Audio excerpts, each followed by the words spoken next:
I think that is all been talking about pre-marriage, but let's talk a little bit about how your standards might change a little bit, or what's the importance of standards, or what's the harm of standards when you come inside a relationship, inside a marriage.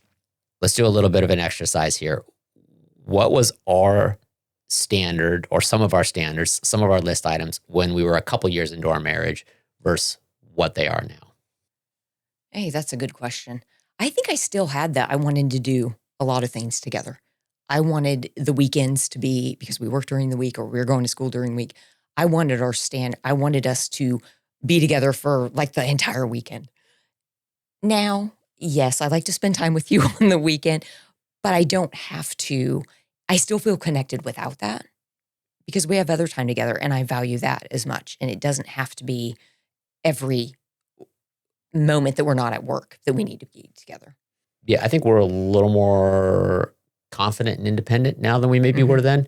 We were, in those early days, we were maybe more codependent, more like the relationship took up a large percentage of our being and who we were. And that sort of makes sense. Newlyweds sort of is a term in your first year together and all that sort of stuff. Now we have fully rounded, interests that don't overlap 100%. So yeah, that's an interesting one. I would say our communication expectations have changed massively. Yeah. I think in our 20s, we communicated what we thought was well, but nowhere near how clearly we communicate now. If there's an issue or if there's a desire or if there's a change we need to make, we're much more upfront about it. And I would say our skills for having those conversations are way more developed. It helps being married to a counselor. Right? And I've had to work on mine over the years, even as though I'm trained. Oh, yes, you have. I'm trained in this, but I have still had to work because it's different in your personal life. Even though I know what to do because I'm trained in it, I've been practicing for 2 decades now. But doing it in your personal life, it's a little bit harder.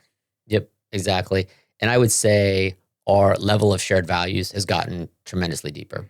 So I think we sort of knew each other and what our goals and ambitions were and, value for family and value for careers and, maybe some social causes or political, those sort of things. And we're not 100% aligned by any stretch on those things, but we have a much better understanding of where we are on all those things that we didn't have in our 20s. So that's how our standards, expectations have sort of changed in those years. I think the risk that people have is that if you think the person you're marrying is not going to change over the time you're together, that's a problem because they are going to change. So if your standards don't change and you're trying to live by your 20s standards in your 30s and 40s, good luck with that. It's probably not, your relationship's probably struggling. Yeah, they don't apply. At some point, they're just not going to apply anymore. Yeah. So if you're wondering why you're feeling a little disconnected, maybe the standards you have for each other need to be refreshed. Right? So maybe be intentional with a refresh on those.